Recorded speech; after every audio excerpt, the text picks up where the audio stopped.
Does he have it? Medeiros is going to get it. Oh, they're going to toss it. They haven't got it. He's on the outside line, though, going into the fastest corner on the circuit. Surely this can't work.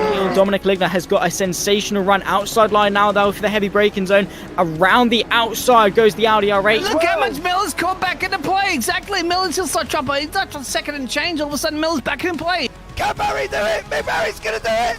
Big Barry!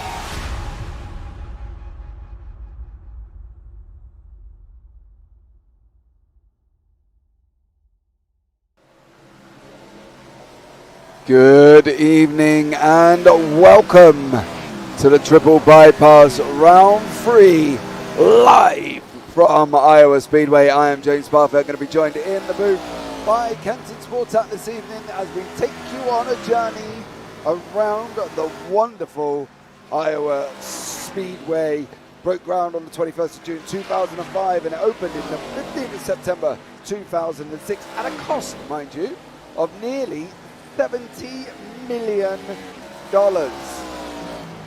Pocket change there as well. But yeah, absolutely unbelievable circuit. And I think we can bring my man with all the knowledge into the booth, Mr. Kenton Sportak. Good evening, Kenton. How are you, sir?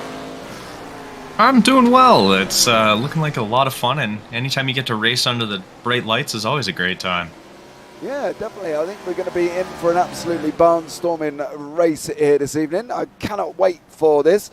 We've got 17 cars on track. Of course, we are on round 3.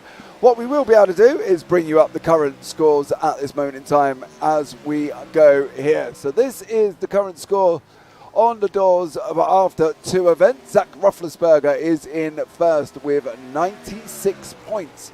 Carl Griezak on 84 there. Zachary Doust on 80. Al Corey on 73. Dustin Barton on 72. With Jason Benson on 72.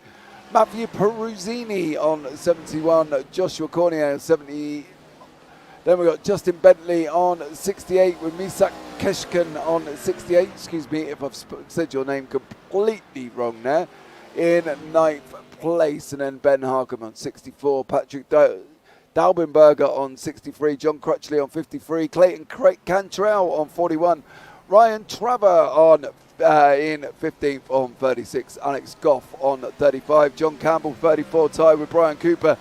Doyle Rudolph on 32, Mark Herzog on 31, David Felt on 30 with Owen Wessel on 29 and Christian Loskin on 27 points. So that is the current scores on the doors here this evening as well. And of course we are going into race 3.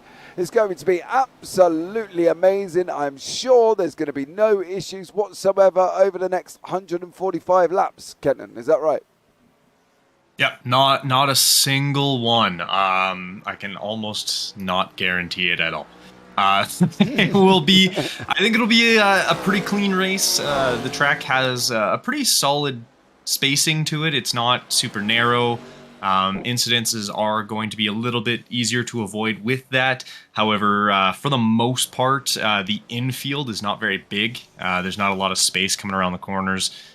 Before you kind of meet the wall there, and same with the straightaways. And then with that kind of progressive banking on the turns of going from 12 degrees to 14 degrees near the top, you have a little higher chance of, if you do kind of get a little squirrely and are trying to brake, of sliding sort of downhill, which can cause a little bit of problems. But like I said, a little more space, so you can kind of slip your way through it and hopefully not get tied up in anyone's issues. Okay, well, hopefully that should be the case. So we've got 145 laps, as we mentioned, 3 sets of tyres, 1 fast repair, and they reckon fuel should last about 70 laps. Zach Rufflesberger won both previous races at Daytona and Michigan. The drivers here are allowed 1 drop week, so there we go. And hopefully it should be all good, and hopefully they won't hit the 32x limit of a DQ, because 32 is quite a lot. But then again, I suppose when we're doing 145 laps, possibly not. But we'll just have to see how it goes and see how they get on here this evening. I'm looking forward to this one. Hope you are well. J2SR for sure. These are great guys to race with. I'm sure we will find out and see how they get on here this evening. And hopefully They should do an absolute stellar job, and we should see some great racing in this Gen 4 car. What can you tell me about the Gen 4 car, Kenton? Is new, it's there. What's the situation with it?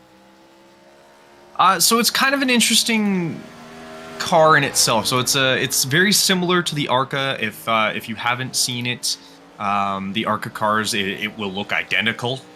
They are planning to update the actual aspects of how the car looks, but the biggest difference is it will have a higher horsepower compared to the Arca car. So a little more oomph to it. It's using a V8 engine with 725 horsepower, so it's got a pretty good get up and go, but does add a little bit of that more challenging aspect. A little more power doesn't always mean, easy to control, so can kind of throw you off if you get a little too on the throttle and put too much power into the back tires too quickly. It can kind of send you for a little bit of a spin. Was a lot more known of the era of around, I'd say, like Rusty Wallace. I know his Bubba Wallace is now in the current models, but yeah, Rusty Wallace. You had some Stewart, Martin, Jarrett. Pretty good combination of people. But it was a very interesting car that used around 2007. So it's a lot of fun. It's definitely a big step up from the Arca, but does provide a lot of entertaining drive to it as well. Yeah, I think that was one of the things when I was going out fact finding earlier on, and there's all sorts of different facts about the car itself. The Gen 4 cars, they're saying it made a debut in the early 1990s. Through the NASCAR boom of the late 1990s, early 2000s, apparently leading Jeff Gordon to all 4 of his championships, and both Dale Earnhardt and Jimmy Johnson to some of their 7. Earnhardt to his last in 1994, and Johnson to his first in 2006. So there we go. Yeah, it was, I wish they would, alter it up a little bit, because I believe it's the Chevy Impala is the one we get, like just the base one. I like myself a Dodge, and they did have a Dodge Gen 4 car, so it would have been pretty nice to see. But or even the Ford Thunderbird back in the day. Doesn't love a good old Ford Thunderbird.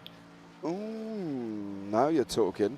Now it has been told to me that these cars are super loose around this circuit. Now, but Ken, we were discussing lines beforehand, weren't we, about which is going to be the best one. You've done some research. Tell us about the lines that we're looking at. And let's see, we'll jump in the cockpit here on board with Sid Kashishian. Yeah, I'm going to go with that. Sid, if that's wrong, just hit me up and let me know. Okay, as we do that, anyone? There we go. Dustin Barton is currently going round. For sure. So basically there's 2 different real main lines you can kind of follow here. So this high line is that he's currently in. Does work. It's a little sketchy because, again, that increased banking kind of up there, you do have to moderate the throttle just a little bit more. But if you're looking for the race lines, you do kind of want to stick above. So right about where he is just crossed over, that second seam down, if you're able to kind of use that line to split your car in half, and you kind of stick along that, you're minimizing how much of an input you have to put into the steering wheel, which then allows you to really utilize your tires a little bit longer. But if you're really trying to push for position, dropping down to kind of the next seam sort of thing and splitting that one, going straight down to the line in terms, I think it's a yellow line here. Yeah, going straight down to the yellow line can get a little dicey as it's a little more loose down there, I find. But it still is usable, but I'd say probably better to kind of stay away from it as best you can. Just that way you're not getting tangled up with anything too slippery there. You just want to kind of avoid that if you can there. So yeah, if you're trying to save tires, which only having 4 total sets of tires, start with including the one they're starting on, you're going to want to save tires for a good chunk. You're not going to want to push too hard, going down too low too often. Obviously, qualifying, you're always going to try and take as minimal of a line as you can, but to save some tires, you're going to want to stick a little higher. All right. Well, there we go. All all the knowledge, and let's see what happens here as we get on board with David Fate there as he's going round. He's on lap 2, of course, of qualifying before we go into the grid for this race. 17 cars on track currently at the moment, and it should be an absolute barnstorming evening of racing, one that I cannot wait for. So stay tuned and enjoy. Basically, get a drink, get some popcorn, sit back, relax, and enjoy some wonderful Gen 4 racing around Iowa, because it is going to be absolutely incredible, I'm sure. What do we think is going to happen here? Because, you know, when you put 17 cars on a circuit of Iowa, anything can happen. You know, what am I generally expecting here this evening? I mean, I'd say it's probably going to fall kind of into that single file for the most part. Like I say, you can run a little lower, but you got to run that risk of, you know, burning out your front right, especially on here. And once you start doing that, you'll notice a car starting to kind of drift up a little higher, and you start getting a lot looser and sort of heading towards that outside wall, and being in the wall, not really where you want to be. So I can see it going a lot more in that single file for the most part, unless guys are trying to make a pass and quickly get a little extra space and things like that. So I'd say single file, the odd time someone's separating out. Right, okay, no worries. Okay. Right, here we go. Here will be the grid. Hopefully very, very shortly, I'll be able to bring the grid up on your screen. And hopefully you will see that. Everything works as it's supposed to, which at the moment, it's deciding it doesn't want to. Wonderful. So just to bear with here currently at this moment in time, as we tell you the grid. Mark Herzog is in pole, Ben Harcum second, Matt Purazzini third, Adam Schoen fourth, Al Corey fifth, Dakota Floyd in sixth, Zachary Doust in seventh, Ryan Traver in eighth, Sid Kashishian in ninth, Dustin Barton 10th, David Fate 11th, John Campbell 12th, Jason Benson 13th, Justin Bentley 14th, John Crutchley 15th, Joshua Comer 16th, and James Lawson in 17th place. So there we go. Hopefully this will sort itself out, and we will be able to bring you up the grid as it decides it doesn't want to. Wonderful.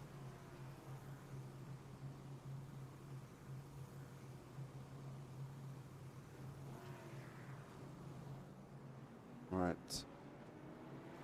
Just bear with me.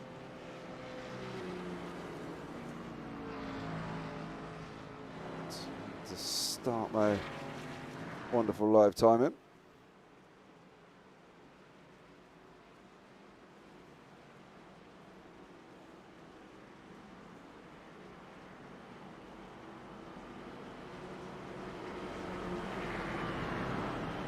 Here.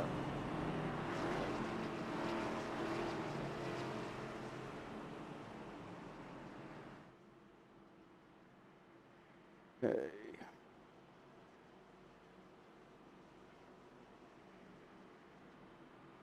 Right. Okay, lights are out on the pace car.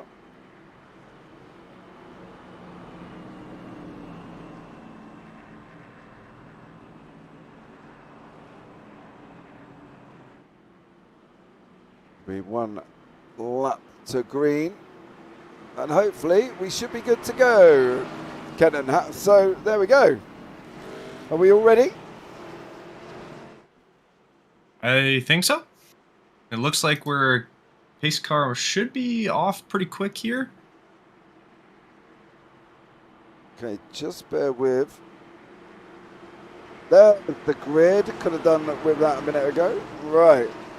So we will, as you can see from the timing tower on the left-hand side. Hopefully it is all working correctly. We're into the Geico restart zone now.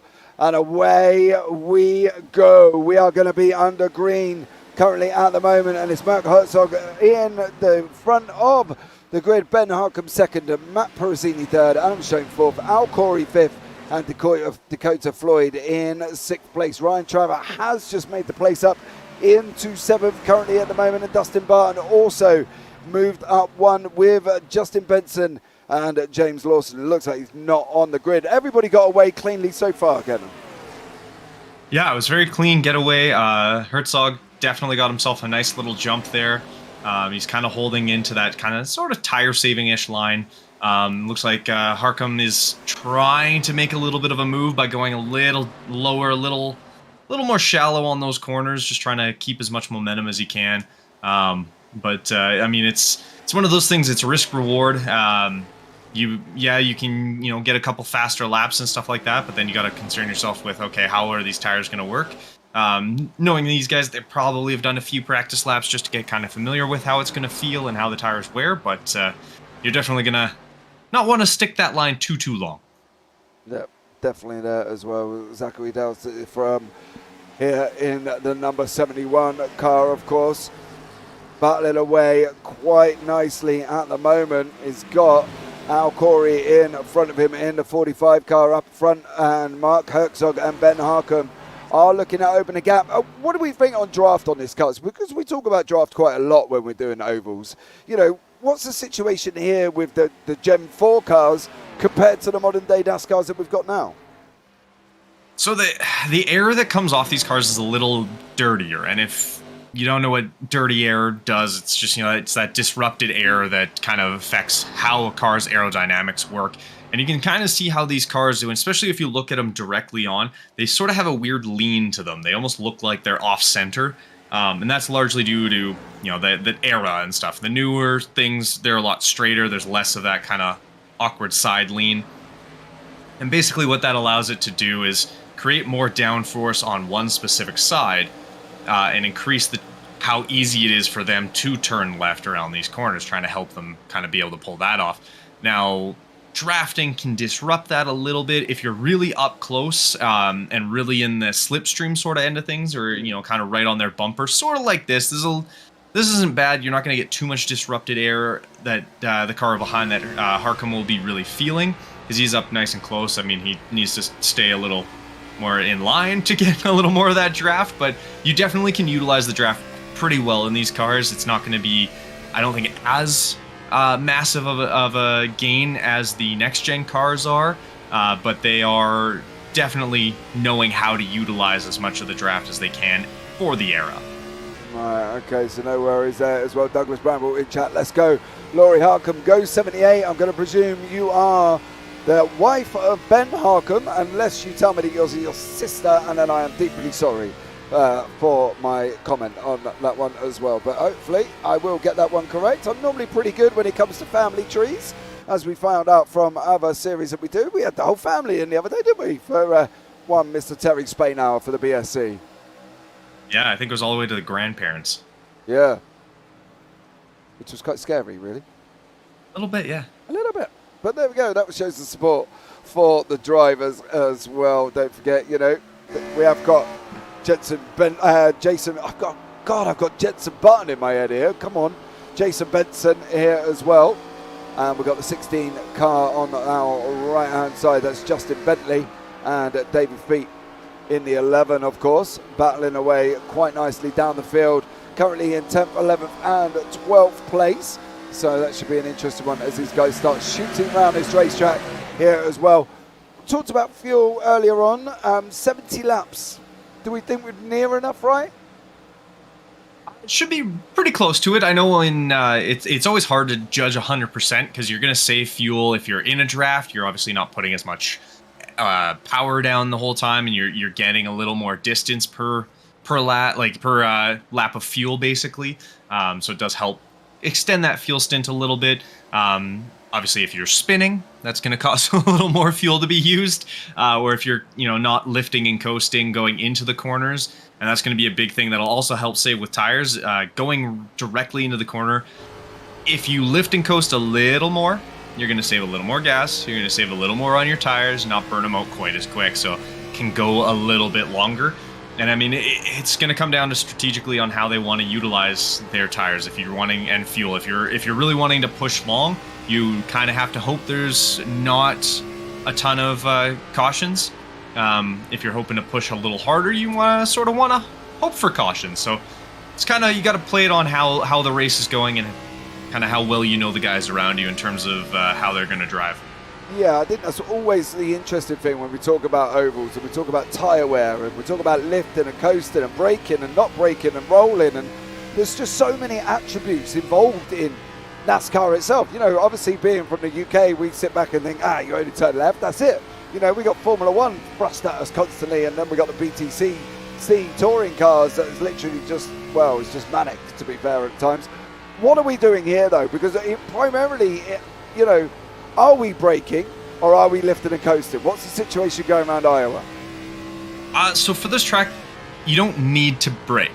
And when I say you don't need to brake, if you adjusted your brake bias on these cars a little bit, and I can't remember exactly the best quotes best space to put your brake bias to, but you can actually utilize a little bit of the brake to get your car to rotate just a smidge.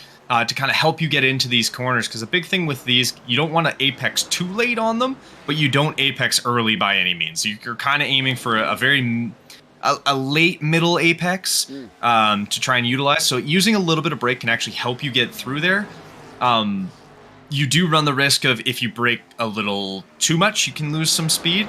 But if you're just kind of doing a light brush of the brakes there, it helps get the nose of the car turned just a little bit. It helps get you a little loose, but on purpose, so it's a little more under control, and it allows you to get actually on the throttle a little quicker, which you also can be a little bit straighter coming out of the corner, and then, you know, use less of the tire wear, so you cause a little less of it. So if you really know how to utilize the braking, you can brake.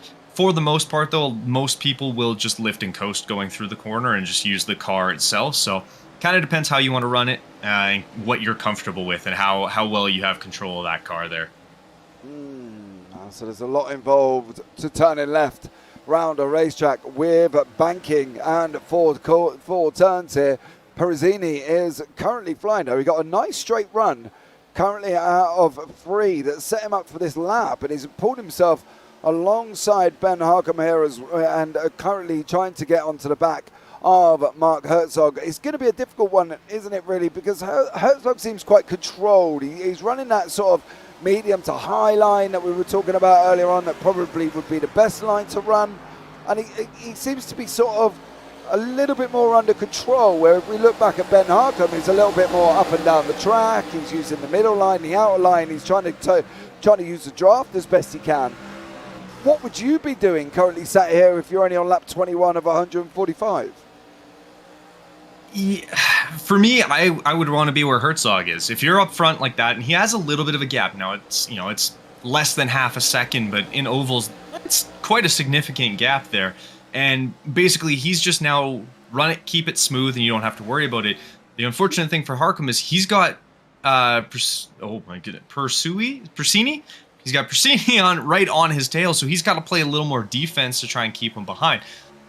Now you got to figure out for yourself, if I'm Harcum, like, okay, he's trying to push it, if you want to let him go and allow him to kind of burn out his tires, or if you want to actually play defense and keep that positioning. So it's kind of a risk and reward that you kind of have to play with yourself and figure out, all right, this is the best option for what I'm hoping to do in this race. I mean, 145 laps it's not short. Your first really 2 stints almost of fuel, or at minimum your first full stint, you're not going to win the race or lose the race really in that, unless obviously there's a collision and crash and you have damage, things like that. But if you stay pretty solid, we've seen in oval racing, someone who's in dead last can end up right up near the front very quickly just because of a couple of crashes. So it all depends what kind of strategy you want to go for, and what you're hoping to really do with your car.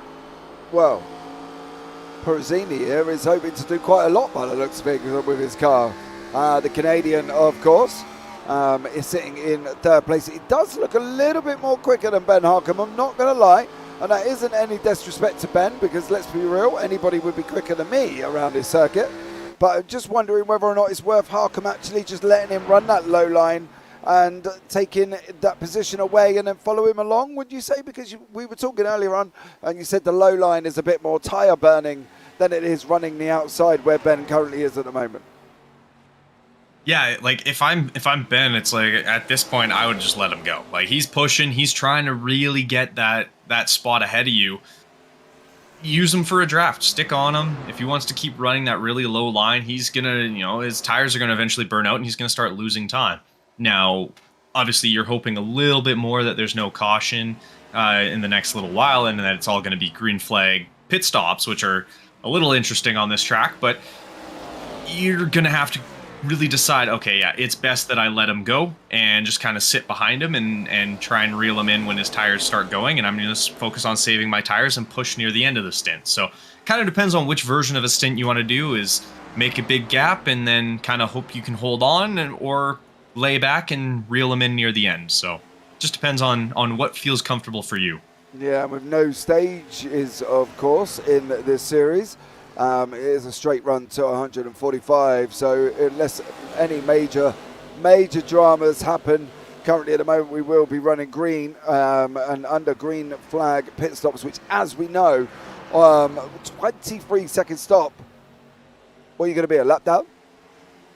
That's a 23-second stop. That's not including entrance and exit time. So you probably will be at least one, depending how quickly you get in. If you throw anything off, if everything goes perfect, you'd probably be about a lap and a half down, maybe two. If you overshoot your pit stop, definitely looking at two laps for sure. So you definitely want to be accurate with it. And then this is going to bring in the whole, okay, do you pit with the entire group? Do you pit a little early? Do you pit a little late? It's a lot of factors come into even just pitting in oval racing, especially under green. Yeah, Ryan Traver here, the number 3 car, of course. Currently sitting down in 6th place. He's just gone past Zachary, who is tucked up literally right behind him currently at this moment in time as well. He's not going to want to lose as much time as he possibly can. The interesting thing for me is that the natural slide of these cars. Now, we were talking earlier on, and you can just see the cars naturally sort of almost wanting to go to the right and getting turned left against their will almost. It's like they just really don't want to go that way. And you can just see them sort of arcing to the right, almost as if that's the way they want to go, and we've seen that over the years within NASCAR as well. And we've seen a lot where they change of rules, where there was so much lean and the back end was just literally coming round. It was just unbelievably ridiculous that led to a rule change that you could only have a certain amount of degrees and stuff. What is it with these cars? Why is that natural sort of almost right looking car wanting to turn left? So usually what it has to do with is, again, a little more of that downforce. So you're creating as much kind of pull to sort of help the car. So as odd as it seems, having that weird sort of right lean actually can help it turn left a little smoother, even though it looks like it's trying to drift the corner. Having that rear end look almost like it's mostly the body work, to be entirely honest. Like the tires are very lean, like even, but when you look at the car from behind, it's like the body work and the way it utilizes its aerodynamics is to help create sort of a pressure on the front left tire to sort of help it dig in to gain a little extra traction to be able to turn left in a smoother way. Ooh, as those two get a little close there. But yeah, it's to kind of help it almost force that left tire to dig in a little more so that it's able to really pull the car to the left as it goes around those tight corners and with that banking and everything. Yeah. Yep. There we go. Told you, Kenton knows everything. There's anything you want to ask, just let me know. Type it in chat, and we'll get Kenton to ask it for you, because he is a man of knowledge there as well. And I do remember I was watching. What was I watching? I was watching a program that was running through NASCAR over the years, and it got to the point where some of these cars were so set on their angles that they were actually literally near enough going round the corner so drastically it actually led to a rule change that people were complaining to them about it, because obviously it just wasn't a natural look of a car where they were kind of sort of, well, the right almost was off center to the front. Yeah, and it's I know the big thing they're really pushing for, especially with the next gen cars, is they're meant to be a stock car. Obviously, a very souped up stock car, but they kind of got away from looking like stock cars, and that was one of the big things they really stressed with the I think they're on it's the Gen 7 car now is the next gen car, but it's, if you look really at, you know, the Chevy Camaro, the Ford Mustangs, or the Toyota Camry, they look very, very similar. Obviously, there's a little extra with the wings and you know, the adding of the fin on the almost shark fin on the left side of the car and things like that. But for the most part, the bodywork looks very similar, at least enough that you know what car it is pretty easily. So, whereas with the kind of the way that they started going with cars for a good chunk of time, especially around, say, Gen 3, Gen 4, little into the Gen 5 as well, they lost the stock aspect of their cars. So I know that was a big thing they really have been stressing in the newer things, just trying to get it looking more to its roots, that stock feel. I'm just looking at the Gen 7 cars now, to be fair. As you say,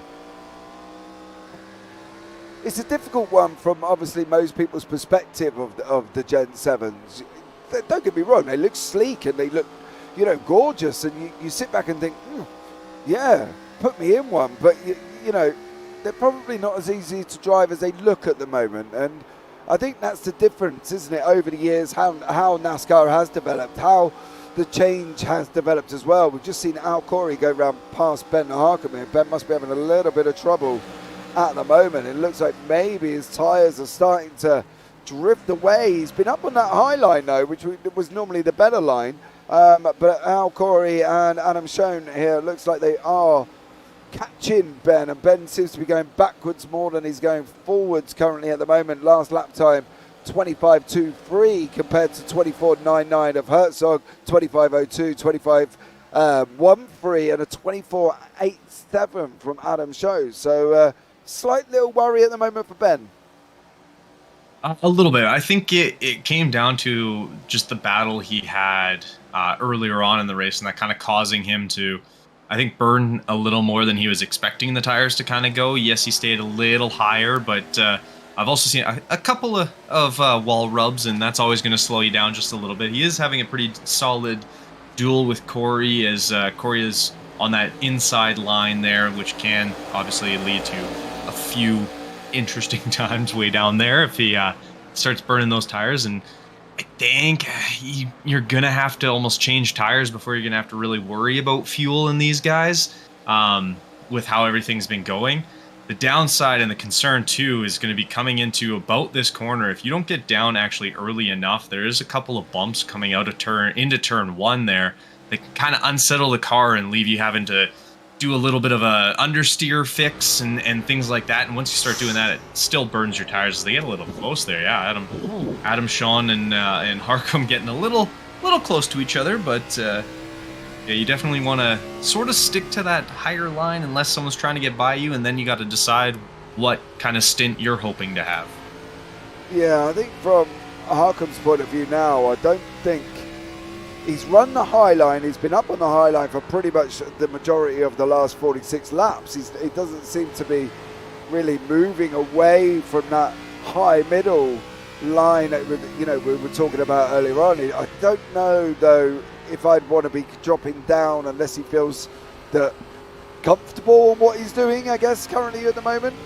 But at the same time, that high line seems to be working for him. So I think from his point of view, I'd probably would have stayed on that, to be honest.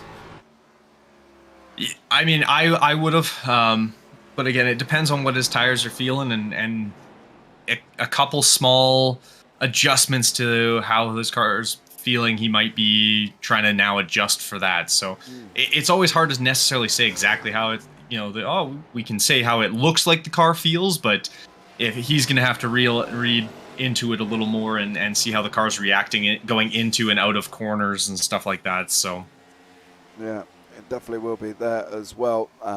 It's going to be an interesting remainder as we're coming into lap 49.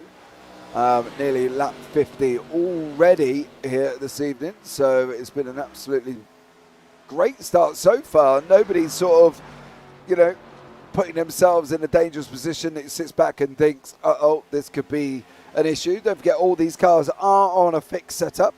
They do not have that ability to change on the setup, but they are on a fixed setup here as well. All the triple bypass series use fixed setups, which some will say that it keeps it fair for every single driver. I don't know. It's a bit hit and miss for me, I think, with the whole setups. I think some series prefer fixed, others prefer open so they can make changes. What do you sort of adhere to there, Kenton? What would you be looking at? I personally prefer fixed because then it's more about who can drive the car, not so much who knows how to adjust a car. And to be entirely fair, most of the drivers themselves, they have 16 engineers in when it comes to real life for them to adjust the car for them. So I personally like the car being more fixed, so it just comes down to who can actually drive it, opposed to who can figure out, oh, this little tweak here makes me run this much faster. So as we got a couple people coming into the pits here. Yeah, Dustin Barton, David Feet, and also Zachary here are in. So the first movers and shakers within the pit lane, is that what we're looking at then? We're going to be running around about 50 laps before we look at making a tire change, you think?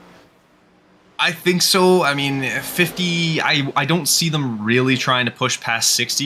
You're going to really start feeling it on those tires about that point in time. And you don't want to take too much of an eat out because it's going to cut your time. And it makes it a little tougher. Obviously, you don't want to pit as a huge group. We've talked about that earlier, where the issue is if you go in with a whole group, you're now having to slow down for the cars ahead of you, slowing down for the pit, so it takes you a little longer to get into the pit lane. Then you also run the risk of someone bumping you, there being, getting rear-ended and spinning out, and it just creates too many opportunities for an issue. So you kind of want to do it either earlier or later than the big group if you can. Obviously, if everyone goes in at separate times and there's no real big group, then it's just trying to sort of weigh the options of when you go in. Yeah, what would work for you? Yeah, Harkin went in as well. He was fortunate enough he did go in completely on his own. Now the thing is, we could sit here and we could discuss things about pit lane entry, pit lane exit, what you got to do, slowing down, being bumped, but we have physically seen it in series where a group of cars go into the pits and they all slow each other down. The guy that goes in 2 laps later goes in clean, just goes straight through, gets done, out the other side without a single bit of problem, and went on to win the race. How important is pit lane entry? Because some people just see it as you're driving into the pits, right? You whack your pit lane limiter on, but we're also aware that that's not true either, because some of these cars don't have pit lane limiters, do they? Yeah, I don't think any of the NASCAR ones. I know the next gen for sure doesn't. I don't remember the ARCA, so I don't think the Gen 4 has that pit limiter. So you do have to be a little more careful with it. There are ways to kind of skirt it a little bit. You get up to that 1 kilometer or 1 mile per hour higher and then back off real quick, and you can skirt the penalty that way. But you do run a risk going in with that big group. Like I said, you have the one guy, 2-3 guys ahead of you going in at the same time. Well, the guy in first now has to slow down, but the guy behind him has to slow a little bit earlier so he doesn't hit the guy ahead of him, and then the guy in third has to slow down even earlier, and then it kind of cascades its way back. And then if you go in beside each other, now you got to run the risk of, okay, well, say the outside guy has a pit lane or pit box before the guy on the inside line. Well, now you have to either slow down or speed up, and you can't really speed up on pit lane, so it can create a whole other problem there, and then you get spun, and there's just too many issues you have to deal with if you try and jump into the pits as a big group. Yeah, that's where it was, wasn't it? There's just so many issues. You've just got to be fully aware of what's going on and your surroundings around you. Now, as you can see, Zachary down in car number 71 there has dropped down. Is been dropped down to about 3 laps back, and that may have something to do with the 1:29 pit lane time when everybody else has been around 48 to 50 seconds. We are only talking 23 second laps here. So either Zach's picked up a penalty in the process of speeding in pit lane, or there was an error on his part somewhere along the line. The fact that he was in there and is now 3 laps down, because that is a massive gap to be losing. Yeah, definitely not the most ideal, and I mean, yeah, it could definitely be something as simple as, yeah, just speeding in the pit lane and getting himself a black flag and having to wait, or he just had a little more damage on the outside quarter panel and wanted to really get it optional repairs sort of fixed sort of thing, just for the long run, because I mean, he's still, like, he's running faster laps. I mean, his last one, 24:19. I think the closest to him is 24:97. So he's running, or 24:85 there, but like, he's running really fast laps. Him and Harcum. So, you know, that little extra bit that he took to get something fixed might have created a little smoother aero ride and kind of allow him to get a little more speed underway and behind him there. Yeah, of course, Ben Harcum there now down in 12th place. He has lost 10, but don't forget he has been into the pits where pretty much he was the first one. Matt Peruzzini is now in as well, so Harcum can come round and get his lap back, and hopefully should be now near enough beat back up the lead lap. Dakota Floyd is also in the pits at the same time. So this is going to be interesting for Harcum, is whether or not he's going to be able to get out before Peruzzini does, or is he not? That's going to be the question. Harcum is coming off around turn 4 currently at the moment. Peruzzini has just stopped. So from Harcum's point of view, he has just jumped them both. So there we go. Harcum has jumped Peruzzini and Floyd. So for him, that's not a bad not a bad pit lane section overall, to be fair. Yeah, no, it worked out for him for sure, and being able to get himself back up ahead, and now you don't have to really worry because they're going to have a little bit of colder tires, so they're not going to be able to throw down a big lap right away, so you can kind of build a little more of a gap as well. But obviously your first, I think it's the first 8, or the top 8 haven't pit yet, so they still have a pretty good chunk that he's going to be able to make up fairly quickly, especially running the times he's been running so far. So as long as he keeps it smooth and under control, he could put himself in a really good position here to get back out with less issues. And it looks like Floyd actually might have had a little bit of an issue, because it seems he's now 2 laps down instead of just the 1. But not sure if he just took a little bit longer or had an issue on pit lane. But no, he had a pretty smooth pit stop. So I'm not sure what caused him to take that little longer. Or drop down a little bit. Might have just been poor, unfortunate timing that P1 happened to go by him right as he was coming out, sort of thing. But it's yeah, being down a lap right now, everyone's so far gonna have to do a green flag stop, and you should get it back fairly quickly. Yeah, and I think that's the thing, isn't it? We watched some in practice, and you know, there was the odd people spinning, whether or not they were just pushing to see how far they can go. But overall, I think they've done a great job in the race here at the moment, because, as I say, we're nearly at lap 70 and there's not been one caution. So fair play to these guys here, really, because, from what you would see in practice, I thought we might have at least had 1 or 2 by now. Yeah, they're keeping it real smooth and keeping clean, giving guys a lot of space, and that's kind of the nice thing about this track with how wide it is. You're not really right next to a guy. It's not, Daytona where it's 2 lanes, and if you go outside of those 2 lanes, you're in someone else at that point. So it's definitely good to see them using the entirety of the track to give each other space as they're trying to go by, and kind of not create too many issues. That way it can stay green and they can keep flowing, and hopefully keep that out of trouble. Yeah, right, guys, we are going to take a short minute break while you guys enjoy cranking it up.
Okay, guys, we are back now with live pictures. After that, I hope you enjoyed that little bit of Crank It Up, where you get to listen just to the cars here as they hurtle round Iowa. Now, there has been another cycle of pit stops, guys. The leaders have been into the pits. Ben Harcum has now taken the lead. He's got a 1.5 second gap over Matt Perezzini in second, with Mark Herzog is actually down in third now. So Harcum is out in front currently at the moment. He took his pit lane, took his pit stop at what seems to be almost the right time. Yeah, it's definitely worked out for him, getting in, getting out, doing it solo, and kind of not panicking about the fact that he was going to come out a lap down. And he's used it very much to his benefit. And Perezzini is, he's within about a second back, but Herzog is already 7.5 seconds behind him now. Like, that's a pretty significant group there, or gap there, that he's now able to work with and not really have to hurt himself too much. Because at the rate we're going, you're still going to have at least one more pit, if not a second one, depending on how these tires really work. Or if you're trying to save a set of tires in case there is a caution near the end, sort of thing. But you're definitely going to need at least another set of tires here and some fuel. But if you're able to really kind of nurse them, you can sort of make it work for you and hold a little more of a gap. Though unfortunately for Harcum, Herzog seems to be closing that gap a little bit. But if he keeps running well, he shouldn't have too many issues to worry about right away. Yeah, I think that's the thing, though, isn't it? We know Herzog's just come out on tires that are newer. Harcum went in on pit on lap 52. Herzog went on 72. So Harcum's driving around on 20-lap-old tires, older tires than Herzog is. So his time generally is going to be around about the same, isn't it? They're going to be, Herzog is going to be quicker, and it's showing at the moment on the last lap time of a 23.8 compared to Harcum's 24.7. So, that's obviously a given when you're doing this sort of racing, isn't it? We're expecting these times, and I wouldn't really think it's going to be long before Herzog's on the back of Perezzini before he starts moving onto Harcum there as well. You can see them in the front. You can just see them battling away, coming closer together, and he's getting closer and closer as it goes on.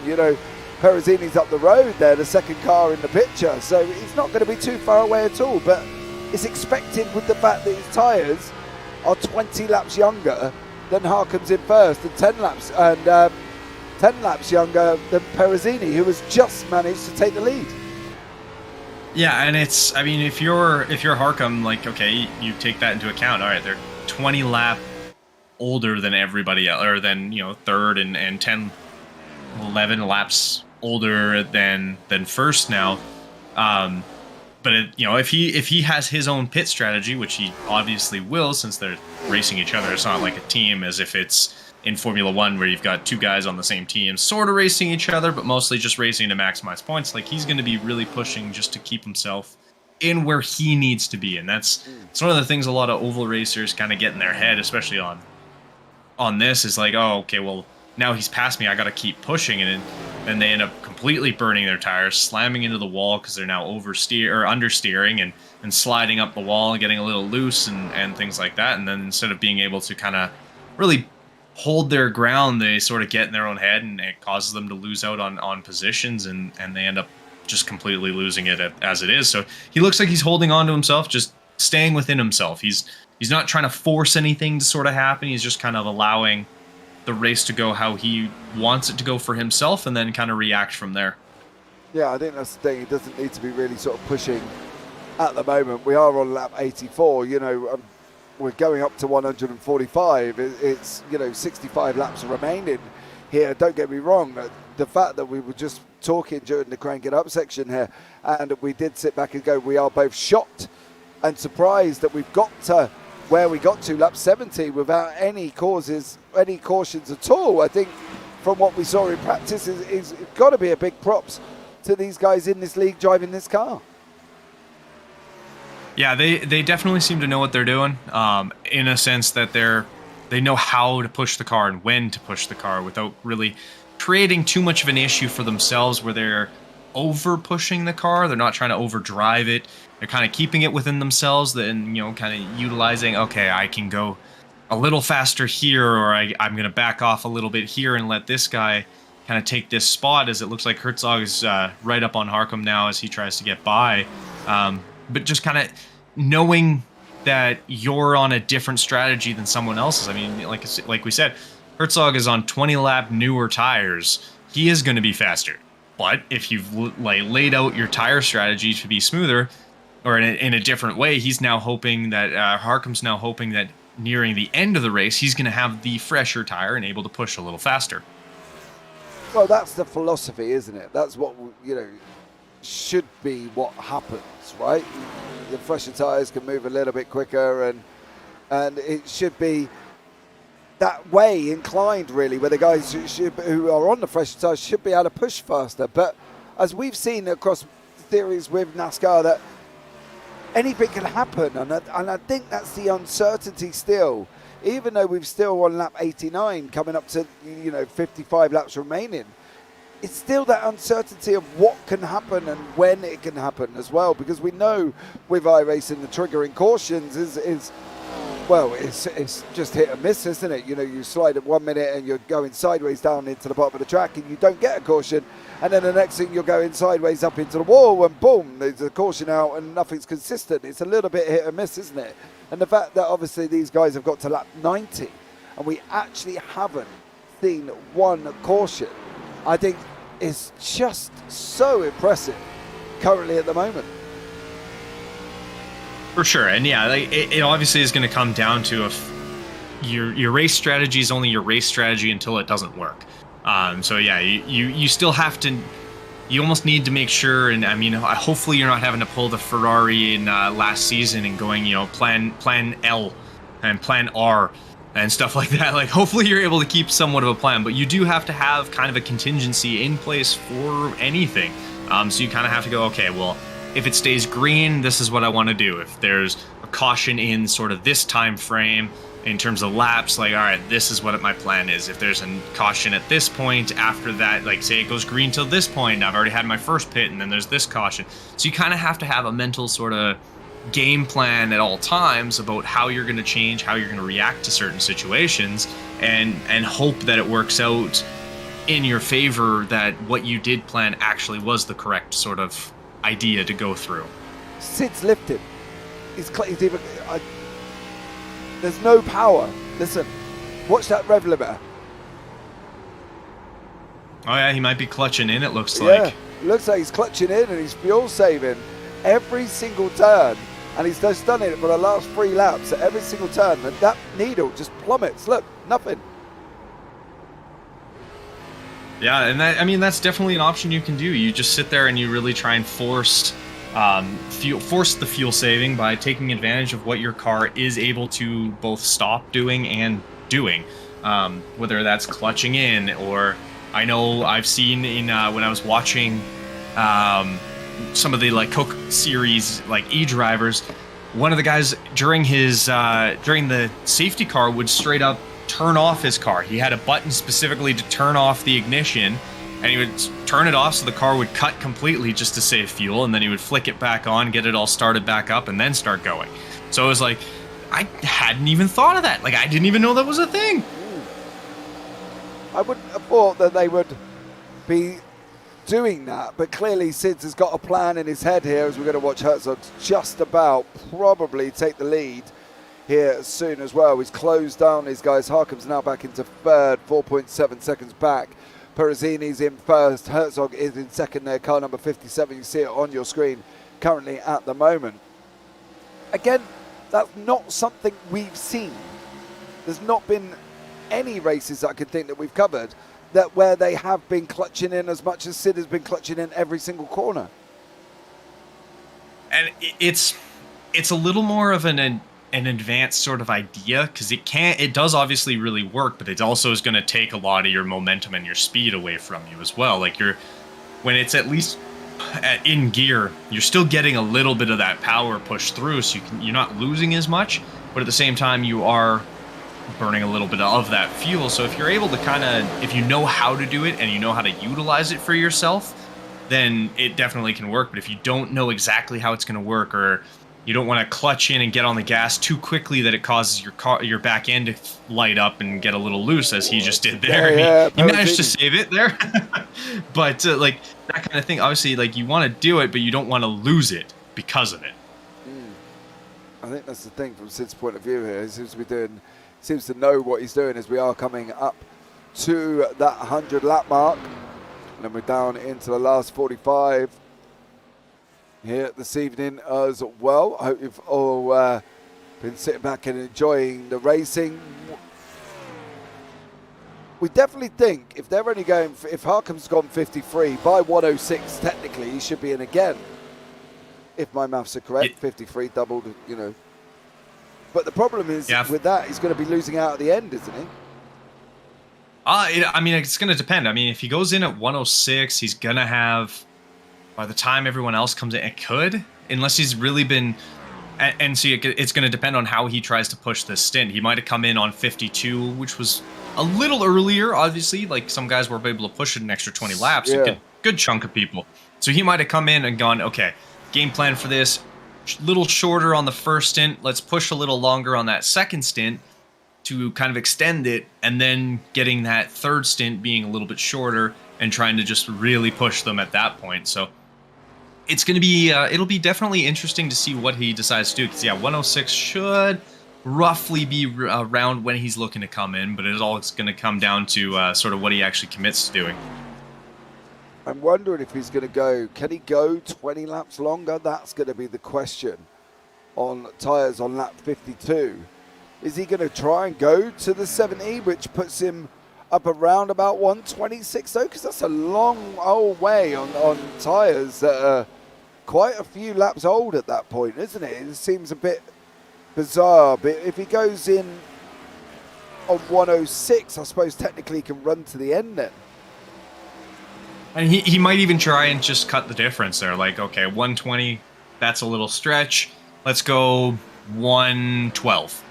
So push a little further, but not too much, where you can at least still utilize a little bit of the tire and not lose, hopefully, too much space on the end of it, being able to kind of keep fighting forward. Well, let's see how that one works out for Ben Harcom here, but we're on board with Dakota Floyd, who's got Ryan Traver in front of him currently at the moment in that Jack Daniels liveried car, of course. You see him there in the front. Now, obviously, clearly he's not lifting, where Sid was completely off the gas, clutching in. He's got a nice run out here. Travis just gone round on the outside, and Dakota Floyd is up into 7th place currently at the moment. Justin Bentley is your biggest mover currently of the day.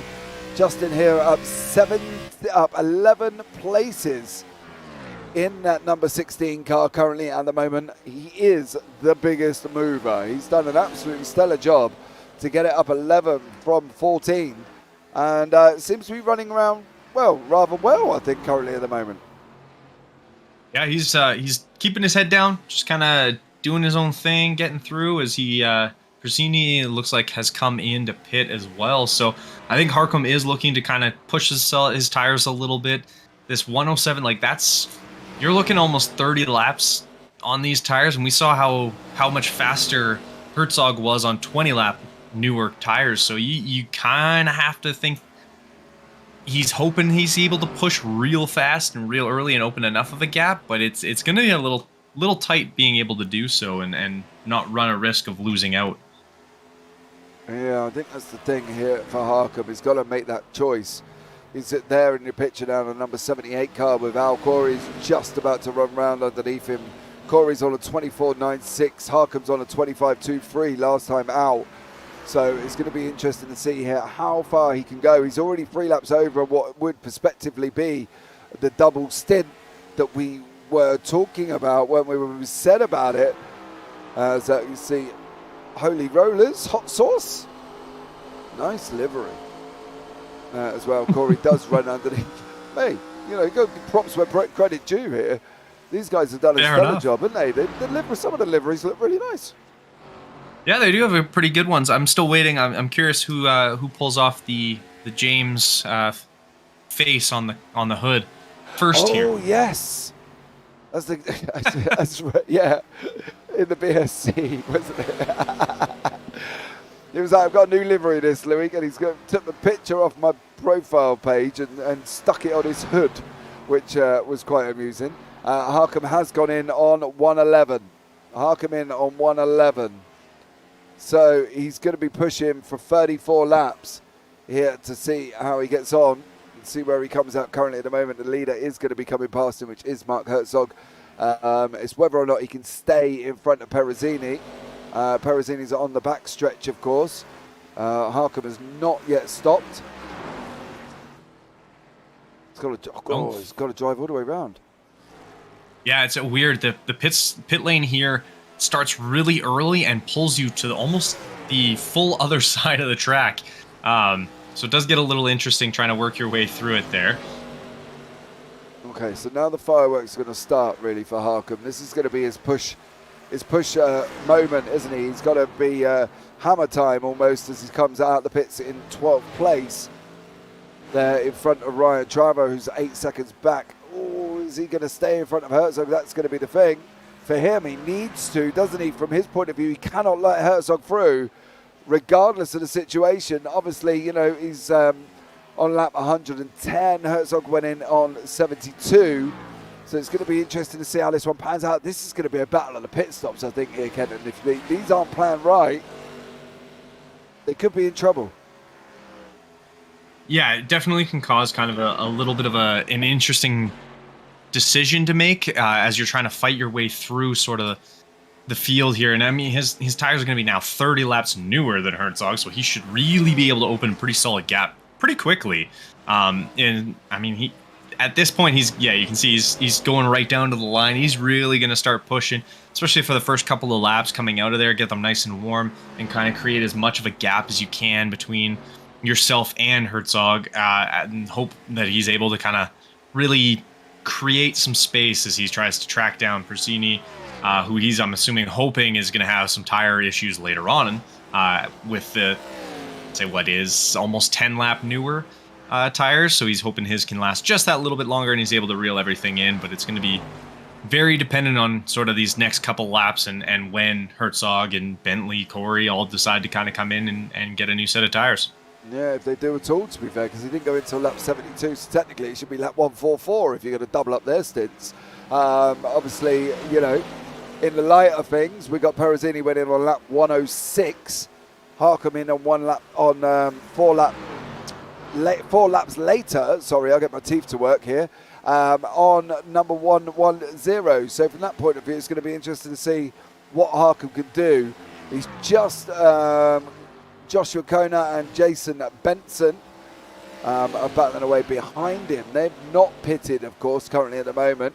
Benson on 6-lap younger tyres currently at this moment in time as well. So it's going to be interesting to see now from Harkham what he's going to be able to do. Can he push up to the back of Perezzini? That's going to be the issue. Is 4 laps going to make that difference? Do we think 4 laps is going to really make that difference?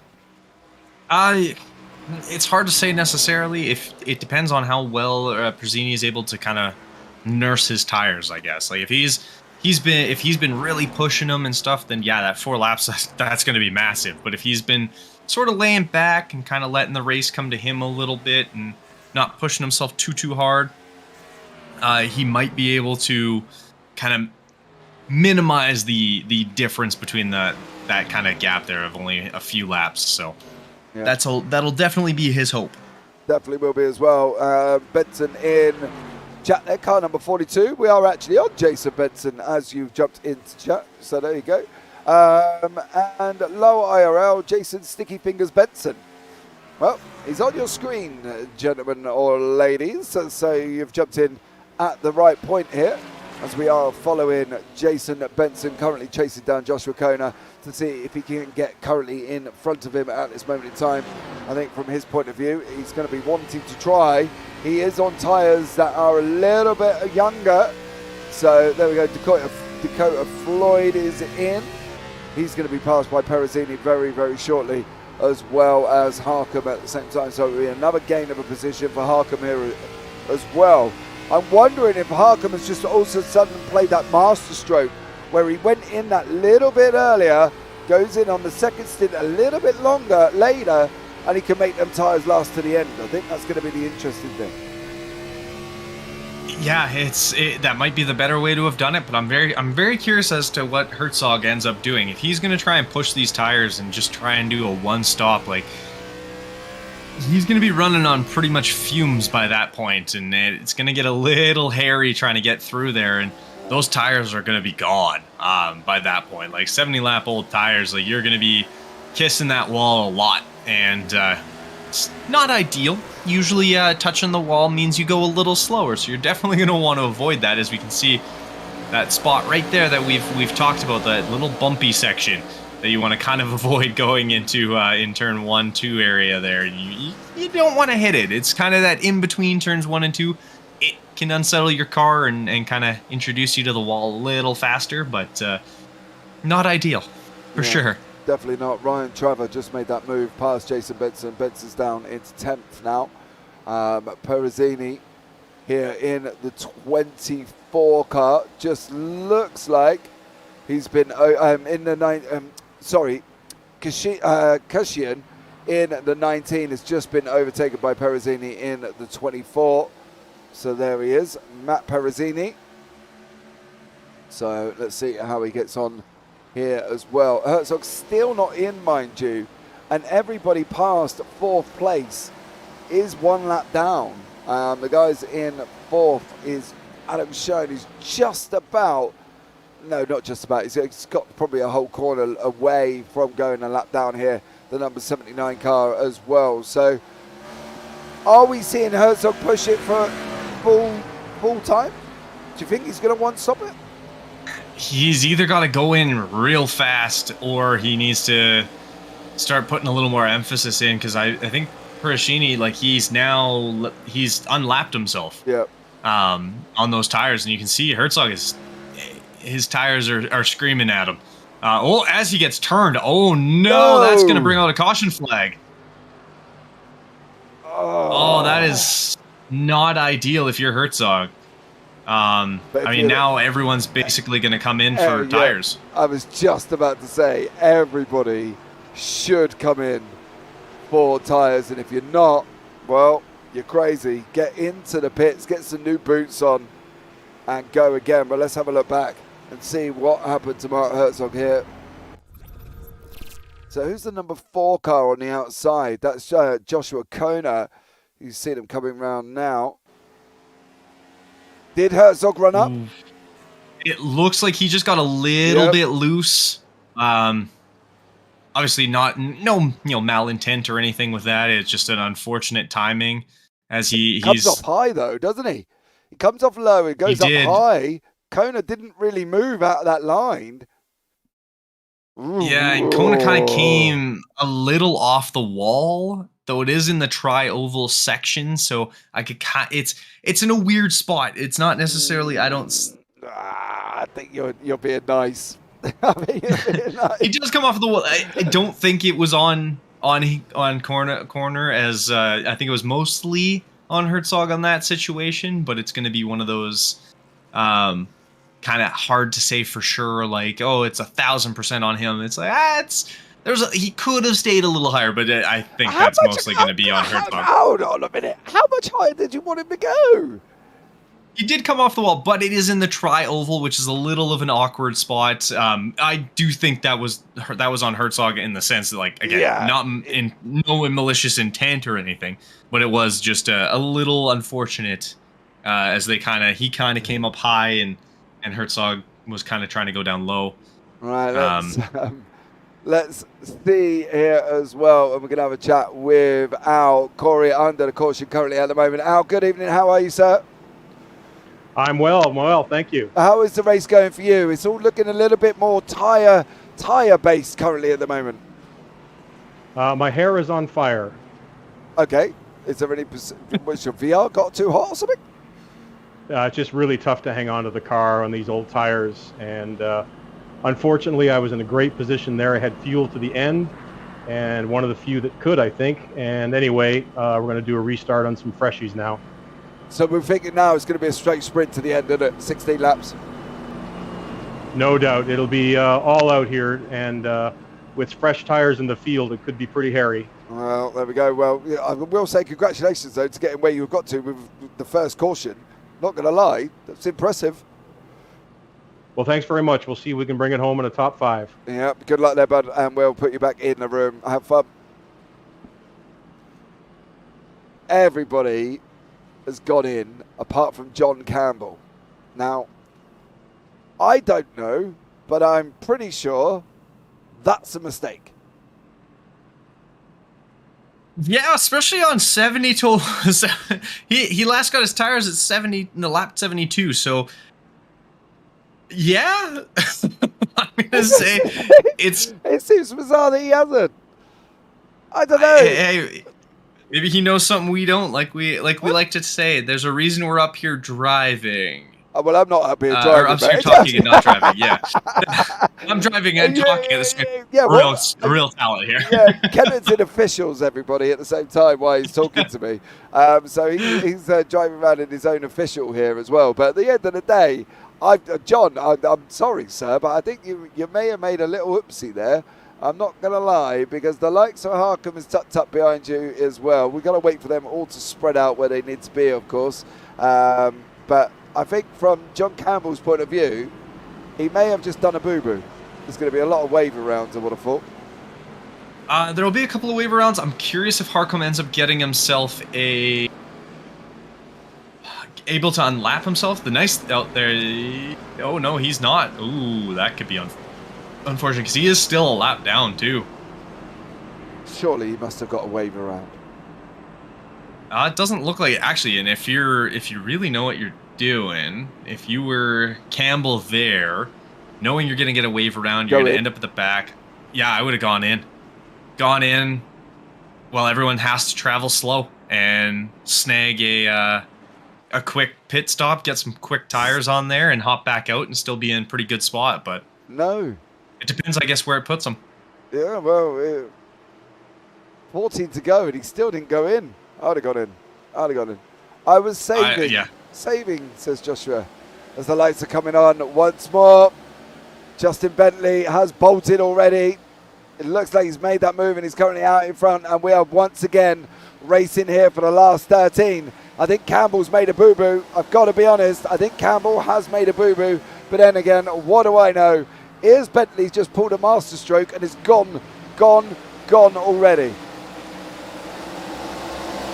Yeah, he seems to be dropping off the back of this little pack here pretty quickly. Like, they've opened a pretty solid gap behind them. And he's getting... I don't think it's the greatest choice, but like you said, there's a reason we're up here talking and not driving. So we are up here talking now. Yeah, yeah. Okay, I decided to stop driving now. Oh, okay, good. Well done. You pulled out of your official. You're forfeited already. So that's good. Yeah, exactly. Wow. Yeah, no, I mean, Bentley got a great jump there, and unfortunately, it looks like Herzog, he's got a significant amount of damage to that front part there, and that's going to really affect how his car kind of flows through here. So it's going to be able to kind of push his way, guys, he's not going to have the same aerodynamic, and it's going to slow him down just a little bit. Shouldn't be too significant, but he will sort of notice it, especially coming into these kind of corners here. The last 10 laps where you're really pushing. Harkham's up high. Still that one lap down though, mind you. Herzog is battled in with Corey, number 45 there. We heard from Al during the caution. He said he's going to go for a top 5. He's sitting in 4th currently at the moment. I am surprised that Harkham didn't get that. Yeah, I'm curious as to why. But, I mean, sometimes that's kind of the way ovals work. It's not always in your favor, unfortunately. Yeah, Corey's definitely going to have, as unfortunately Herzog gets a little bit into the wall there, and that's going to slow him down and give Corey a little bit of an ability to get past him here. And without that front end damage, it's going to probably play a little bit of a factor here, as Herzog probably didn't do too much to kind of repair that. So he might have a little bit of an issue now trying to stay in touch with Corey here.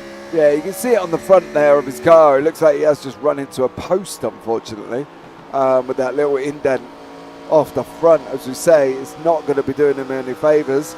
David Feet has gone into the pits and is back out again. I'm not entirely sure why that move would have been made and not under the caution, but there we go. As you say, there's another reason we are here. But Bentley at the moment is out in front, shown in second, Corey third, Herzog fourth, with Kishishian in fifth, Peruzzini sixth, Campbell, he's still running. He's still running, 25.02s. Everybody else is on a 23.24. So, and he is dropping back very, very quickly. Harcum's in the mid-pack, currently in 8th place. He's got to try and obviously get up past the leaders and go again. I don't think he's going to be able to succeed in that one. Yeah, no, I think unfortunately that caution came out and kind of left him out to dry a little bit. I got him stuck in that one lap down there. As we see Herzog behind him go into the wall there a little bit. Yeah, Corey's kind of opened up a little bit of a space. Bentley has had a flying restart here as he's holding very strongly onto that front group there and kind of gotten himself into a good spot. Well, with 4 to go, he's in a prime spot, isn't he? Oh yeah, he's having fantastic. I mean, it's going to be very dependent on if Sean is able to, or Schuen is able to get himself up with him or not, but I think it'll be interesting to say the least. He's coming. He's coming. We can now nearly read what it says on the back of that car. He's taking them corners a little bit more quicker. Stayed low as well. Yeah, looks like he's having an interesting time trying to get there. Oh, is he going to get there? 2 to go. 2 to go. I don't know. I don't think he is. I don't think he's going to be close enough. Oh, he got a little loose. He's he was able to cautioned. save it. Oh, another caution here. Looks like the 6 of Kishishian. Shishian, yeah.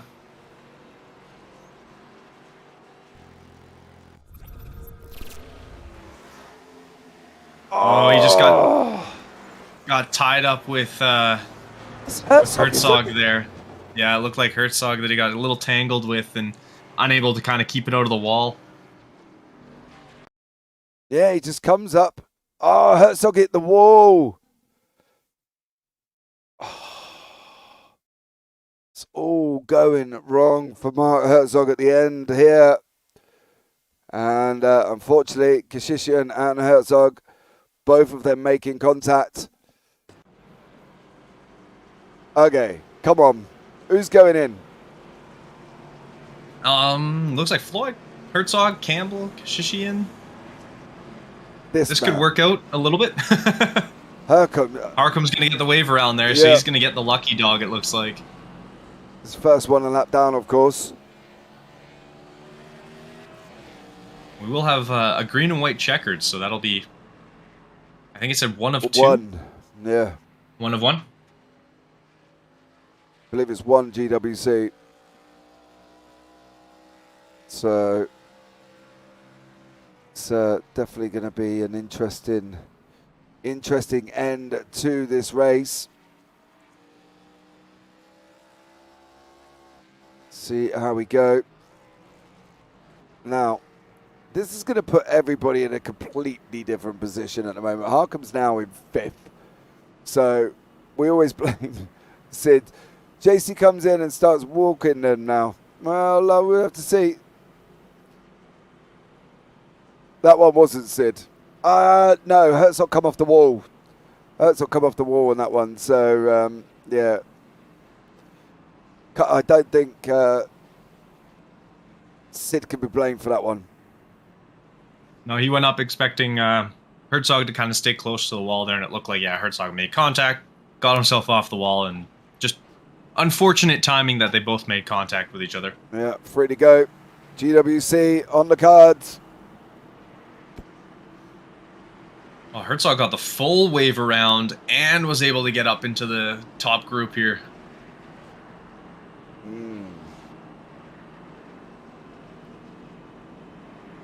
Do you know the interesting thing about this, right? I am maybe I'm a little bit early on this, and this will happen sooner or later, but I am completely surprised they are not nose to tail. If the lights are still on, you kind of want to leave a little bit of space just in case something happens where, you know, someone loses it, gets checked up, or things like that. You don't want to run the risk of someone driving into you or you driving into somebody and causing issues. And once they kind of get to more the 2 lanes instead of just single file, that's when you'll start seeing guys kind of close up, getting nice and tight. That way you're ready to go, basically. Yeah. I would be getting ready to settle in. Getting ready. No, Sid gets first blame, so we boo him. Then Benson is terrible. Then it's my fault. Oh, it says low IRL. Who's my fault? What's your name? Because obviously, you know, YouTube does some wonderful things with nicknames, and we don't know who everybody is yet, do we? So there we go. Free to go. Lights are still on the pace car, so we've got a little bit of a moment. Going to be off this time around? Yep. 1 lap to go. Here we go. I would be nose to tail with a guy in front now. Oh yeah, no, you're going to start seeing them close up pretty quick here.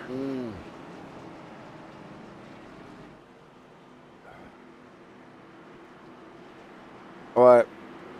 Who's going to get it? Kenton. Without knowing all too much, I think Bentley's gonna have the best shot. He's gonna have that that kind of gap here that he's now, you know, the pace car sort of thing. I think he's gonna be able to utilize the jump as best he can. Especially if he's really able to utilize it, I think it'll give him a great kind of jump on everybody else, and he only has to hold it for 3 laps, so he should. Well, we're going to really be able to get it. We're going to find out as we go into the Geico restart zone for the final time this evening.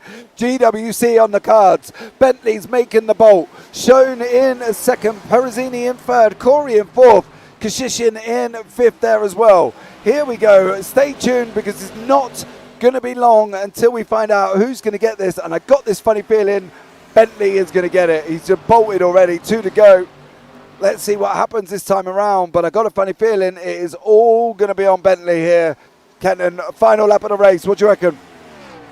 I think he's going to be able to do it strictly because Schuhen has to deal with a lot of pressure behind him. He's got to fight that off, keep that blocked, but at the same time try and make up ground. So he's kind of in a rough spot, having to deal with it at both ends, at the front and the back and behind him. So he's just going to have to push, and whereas Bentley just goes. Oh, get over the line! Oh, I did! He does get it. Okay, good. He was able to hold on to P2.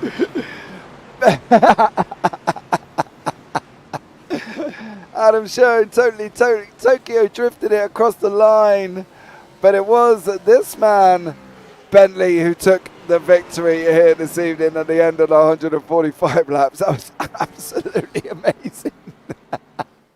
It's one way to cross the finish line, right? Mate, completely. If you're going to do it, you want to do it in pure dramatic fashion like this. Here he goes.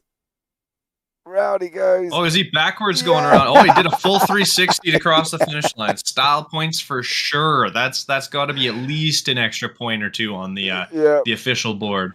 Definitely. But it is your winner, Justin Bentley, here this evening as he's doing donuts now at the end of a 145 lap race. Justin Bentley gets it after pitting on 128.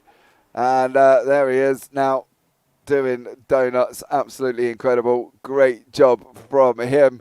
Well, you know, first time out Gen 4s. That wasn't actually, it didn't turn out to be a completely bad race. And yeah, cautions come out at the end, and unfortunately for Martin Herzog, he was involved in both of them. But, you know, overall, I think, that, you know, the racing was clean. We didn't hit the first caution till very late on in the race, Kenton. You know, to go that far was impressive. Yeah, no, it was fantastic, and keeping it very clean, gave a lot of space to each other as they were fighting for it, and I mean, it's just goes to prove, like, you're not going to win the race in the first stint. like you got a lot of work to go if you think you're going to win there. So it definitely was shown that they knew that, and they were able to kind of work their way out and get everything going. So yeah, right. Let's bring in the top three. We'll start, of course, with the third place man here this evening. So let's bring in Matt Perezzini in to the booth. Matt, can you hear me? Yes, sir, I can. How are you, sir? That was a very impressive evening of racing. Yeah, I hope we put a good show on you there for your first broadcast with us. Yeah, it was good. I thoroughly enjoyed myself. I always enjoy myself when the racing's on, to be fair. And when it comes down to a GWC, it's even more exciting, isn't it? Yeah, it is. I was happy because I basically had committed to a 2-stop race because I knew I didn't have enough fuel, and thought we were going to be in really good shape there. And then that first caution come out, and I thought, well, maybe. And I mean, I'll happily take a third place finish. I think we had a second place car tonight. I think the 57 probably had the best car, but third, I'll happily take it. Yeah, unfortunately for Matt Herzog, he was involved in both of the cautions there, Matt. So, unfortunately for him, it kind of threw him out at the end of the race. He was kind of absolutely dominating. From your point of view, though, you're going into a GWC. What's the mindset in the car, Matt? What are you thinking? Well, I don't know if you saw it on the broadcast, but I probably drove it in deeper into turn one than I had all race, both those last 2 laps. I mean, I knew starting fourth, the only chance I had to try to pass anybody was to try to dive it in as hard as I could and get a good run off the outside so that the guys on the inside would be a little bit more bound up by the throttles because they couldn't get to it as quick. And it worked out. I mean, I got past Rafter, so that was good. And I don't know how I held off Sid, but that it was interesting coming to the line because I had it matted, and it was like either we're wrecking or it was checkers or wreckers at that point for me. Well, you saw how Adam ended up going across the line. That was impressive in his own right. Yeah, it was. It absolutely was. I thought, he's going to spin. I thought I might get second out of it, but like I said, I'll happily take a third. Real good race. I'm real happy. We had a decent showing tonight, and glad we were able to put on a good show for you. Awesome stuff. Well, thank you, Matt, for joining us. Anyone you want to give a shout out to before we let you go this evening? Yeah, I'll just give out a shout out to my sponsor, Sean from Apex Designs. He's the one that came up with this rainbow paint scheme that everybody compliments me on every time they see it. So I love the car. Glad I could put on a good race for my sponsor tonight. And just my family, Johanna, my daughter, Leanne, my wife, letting me come out and race on Thursday nights. Appreciate that. And real happy for the whole league, and glad we could have a good turnout and all the racers. We've had some pretty good racing so far this league, so I'm pretty happy. Well, I always say, Matt, it's always a good start to your evening when you thank the wife, because it means you could get to sleep in the bed and not on the sofa. Yeah, that's exactly right, sir. Absolutely. Well, Matt, thank you so much for joining us, buddy. It's been a pleasure, and we'll look forward to speaking to you soon, no doubt. Yeah, you bet. Thanks very much. Take care. Right, I want to bring Adam in to the booth. Oh, he's not there. That's a bit of a shame. Well, let's bring in your winner this evening, Justin Bentley, into the booth. How are you, Justin? Welcome in. Yeah, man, doing good. How are you? I'm very well, thanks, mate. Not bad at all. Okay, so let's break it down. First caution, you got an absolutely amazing jump, right? And fair play to you there, sir. You absolutely bolted out. Same plan going into the second caution, was it? Just to bolt as early as you could? Yeah, that was a lot of it. I was actually hoping for it to go green. I had a much better long run car than I did on the short run. I was a little bit worried when that first caution come out, but it all worked out good. I had a great restart and set me up for the win. Yeah, it definitely did, mate. And to be honest, it was totally deserved. I'd like to point out as well, you gained 13 positions during this race. 13 positions, the highest gainer there out of everyone. You did an absolutely stellar job this evening. Hey, I greatly appreciate that. Yeah, I didn't get no practice time in. I think I might have run a lap. Got home late. My truck broke down on the way home from work today.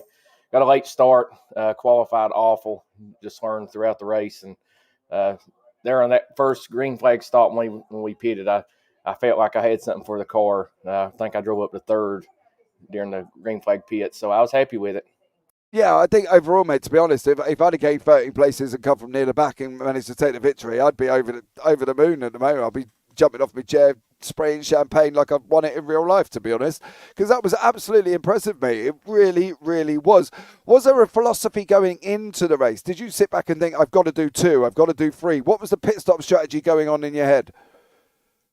Yeah, I was trying to split it in half. I thought I had enough tires saved to just split it, just one stop. Honestly, if I could have made it, I was close. So that was the actual strategy coming in. Well, nearly worked there, mate, if it weren't for the 2 cautions, of course. But, you know, as I say, probably the 2 cautions saved you, and you did manage to get an absolutely amazing jump, and it was really impressive here tonight as well. Anyone you want to give a shout-out to, Justin, before we let you go this evening?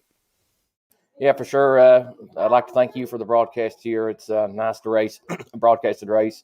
Shout out to Al, all the guys here puts this league together. I've truly enjoyed racing with those guys for the last 6 months. It's been a blast. Shout out to my teammates, Zach Roethlisberger, Clay Cantrell, M&T Motorsports. We got something special. Ryan Hutt. We're growing every day. Awesome stuff there, buddy. Well, thanks so much for jumping in and talking to us, and we look forward to having a chat with you soon. Thank you, sir. Take care. And you.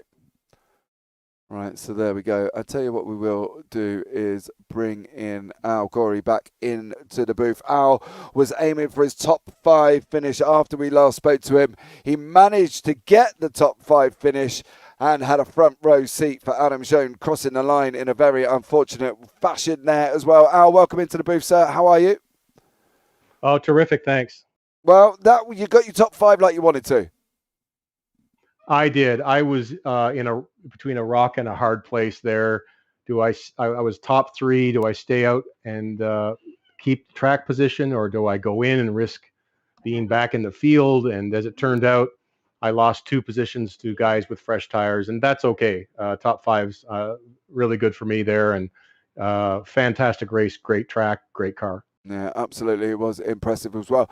Al, you're obviously within the league itself, up in the structures of the league. Tell everybody at home, how would they join in with the league if they've sit back, seen the broadcast? What would they have to do to come and get yourselves involved? Well, the best thing to do is check out the description in this video, and you'll see a link to our Discord invite. And hit that link. We've got racing on Sunday nights, Tuesday nights, Wednesday nights, and Thursday nights. So we're chock full of racing, lots of paved ovals, and even some road courses in there on Wednesday for the guys who like to turn left and right. So hit that link and come on in and join us. And we're a free league, but we're fairly new, but lots of guys with years and years of experience running leagues. So we know what we're doing, and we're having a lot of fun doing it. Awesome stuff, Al. Well, thanks so much for joining us, buddy. Is there anyone you want to give a shout out to before we let you go this evening? Just you guys. Can't tell you how happy we are to have you on board for the league's very first broadcast, and thank you very much, guys, for doing it. Awesome stuff there, mate. Thank you so much for having us along for this epic evening of racing. Thoroughly enjoyed it there as well. But Al, we'll look forward to having a chat with you soon, no doubt. Thanks again. Take care. Well, there we go, Kenton. As well. I'm sorry, I've got to do it, right? I've got to do this with Adam. He went across the line in such an amazing fashion. This is how to end a race. If you're going to do it, you're going to go across the line in style. You might as well do it like Adam Schoen has just done here. And he has done it literally completely sideways and doing a 360 as he comes to the end. It is absolutely incredible. I do thoroughly enjoy it when things like this happen at the end of the race as well. We have got 1 lap remaining here, so we will see it very, very shortly, how he comes around at the final turn 4 and he pirouettes better than a ballet dancer, I would say, Kenton, on that one. Yeah, it was definitely a very interesting way to go about it. But he managed to make it work and hold on to that spot and not lose out. So, I mean, good on him. Like I said, he kept his position, and you got to go for style points sometimes, and he definitely went for it. So. I can see it tomorrow on the JPB YouTube channel of a YouTube short of Adam crossing the line with some nice ballet music in the background. as he goes across here as well. Here's the start of it. He snaps, corrects, snaps again, and Adam just goes across the line that way. Just so impressive. How he hung on to that place as well was even more impressive. So well done, Adam, there as well. Right, Kenton, sum it up for us in a short sentence. Fantastic driving, very clean, and a lot of fun to watch. A great group of guys that seem to drive very smooth and very fast, and they enjoyed not too many issues, which makes it even more fun. Yeah, absolutely there as well. So, guys, that rounds out tonight's broadcast with myself, James Parfitt, and Kenton Sportak in the booth here this evening, as we have just done round 3 live from Iowa for the Triple Bypass Racing League. As I say, get yourselves involved. All links are down in the description, guys. At the JPB links, my links, Kenton links, all of them are down there for Instagram, Twitter, and of course the Triple Bypass Racing League link is down in the description as well. If you've seen it, you want to get involved, go down into the description, hit the Discord link, get yourselves involved, because as you've seen from here tonight, it's absolutely incredible evening of racing. So that is it, guys. That rounds out tonight's broadcast. Thank you to everybody that's joined me in chat as well. J2, Steve Benson, Dustin, Low IRL as well. Thank you so much for coming in. We did also have Josh Koenig popped in at the same time, as well as Laurie Harcum and Douglas Bramble. So thanks again, guys. And that is it from us up here in the booth. From myself and Kenton Sportak, you all take care. Have a great week. And you never know, we might see you on the track sometime. Good night.